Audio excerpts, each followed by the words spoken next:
2021 RS6 Audi. Feel sorry for whoever the second owner of this is going to be. Hopefully the first owner is smart enough to get rid of it as soon as it's out of warranty. YF refrigerant, $575. The only reason I'm recovering the refrigerant is because of a piece of plastic. You see this piece of plastic right here? This piece of plastic is one solid piece, and where this line has to go through and this comes out, this has to come off. This can't come off unless the lines come off.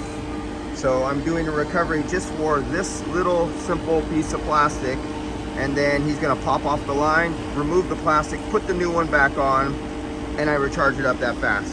From a very, very small front end collision, just because this got damaged. So I have nearly a $600 refrigerant recovery and recharge because of this. God, I gotta love AC.